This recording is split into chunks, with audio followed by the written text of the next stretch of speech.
कहानी कौआ और हंस। भाग 1। कौआ की बेचैनी। जंगल के बीच एक बड़ा और घना बरगद का पेड़ था। इस पेड़ पर कई पक्षी रहते थे और उनमें से एक था कौआ। कौआ बचपन से ही अपनी काली चमड़ी और साधारण पंखों को देखकर हीन भावना से ग्रस्त था।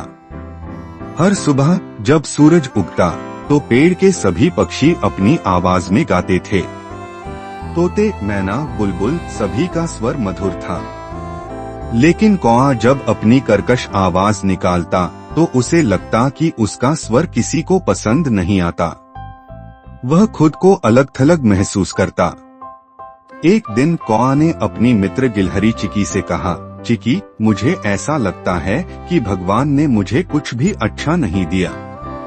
मेरी आवाज, मेरा रंग, मेरा सब कुछ साधारण है। चिकी ने जवाब दिया, तुम क्यों अपने आप को दूसरों से कम समझते हो? तुम्हारी उड़ान में जो तेजी है वह किसी अन्य पक्षी में नहीं है। लेकिन अगर तुम खुद को नहीं पहचानोगे तो दुनिया भी तुम्हें नहीं पहचानेगी। भाग 2। हंस से पहली मुलाकात।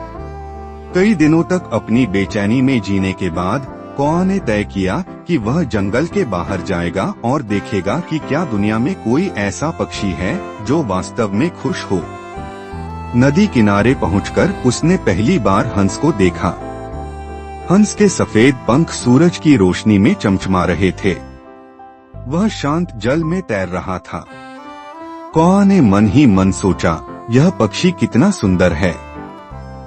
इसे देखकर तो मुझे लगता है कि यह सबसे खुश पक्षी होगा।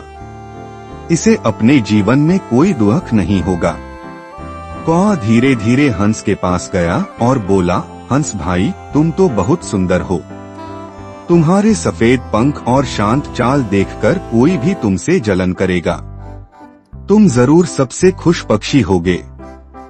हंस मुस्कुराया और बोला, धन्यवाद कौआ भाई, लेकिन सच्चाई यह है कि मैं खुद को सबसे खुश नहीं मानता। मैं हमेशा सोचता हूँ कि तोता मुझसे ज्यादा सुंदर और खुश है। उसके पास तो हरे और लाल रंग के पंख हैं जो किसी को भी आकर्षित कर सकते हैं। भाग 3। तोते से मुलाकात। हंस की बात सुनकर कौआ ने तोते को देखने का निश्चय किया। वह जंगल के एक ऊंचे पेड़ की ओर चला जहां तोते रहते थे। उसने वहां एक तोते को देखा जो अपनी साथी तोती के साथ बैठा हुआ था। तोते की आवाज मीठी थी और उसके पंख चमकदार हरे और लाल रंग के थे। कौआ ने तोते से कहा, तोता भाई, तुम तो बहुत सुंदर हो। तुम्हारे हरे और लाल पंख और मीठी आवाज देखकर मुझे लगता है कि तुम सबसे खुश पक्षी हो। तोता मुस्कुराया और बोला, धन्यवाद कौआ भाई, लेकिन क्या तुम जानते हो, मैं खुद को सबसे सुंदर नहीं मानता। मैं हमेशा सोचता हूँ कि मोर मुझसे ज्यादा सुंदर और खुश है। उसके पास तो इतने रंग बिरंगे पंख हैं जो किसी इंद्रधनुष जैसे लगते हैं। भाग 4। मोर से भेंट। तोते की बात सुनकर कौआ ने मोर से मिलने का निश्चय किया। उसने सुना था कि मोर को अक्सर चिड़ियाघरों में रखा जाता है। वह चिड़ियाघर गया और वहां मोर को देखा। मोर एक बड़े पिंजरे में बंद था। वह अपने सुंदर पंख फैलाकर नाच रहा था और लोग उसे देखकर खुश हो रहे थे। कौआ मोर के पास गया और बोला, मोर भाई, तुम तो सबसे सुंदर पक्षी हो। तुम्हारे रंग बिरंगे पंख देखकर हर कोई तुम्हें पसंद करता है। तुम जरूर सबसे खुश पक्षी होगे। मोर ने उदास होकर कहा, धन्यवाद कौआ भाई, लेकिन मेरी सुंदरता ही मेरी सबसे बड़ी परेशानी है। लोग मेरी सुंदरता देखकर मुझे पकड़ लाए और इस पिंजरे में बंद कर दिया। अगर मैं तुम्हारी तरह साधारण होता तो मैं आज भी जंगल में खुले आसमान के नीचे उड़ पाता। भाग 5। कौआ का आत्मबोध।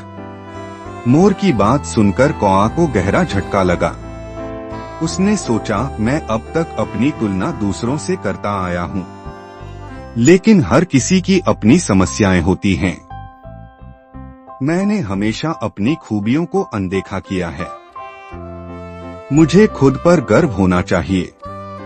कौआ ने उस दिन से खुद को स्वीकार करना और अपनी जिंदगी का आनंद लेना सीख लिया।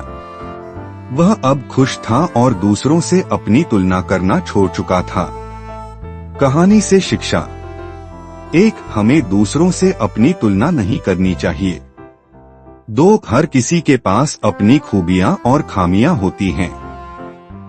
3. असली खुशी आत्मसंतुष्टि और स्वतंत्रता में है।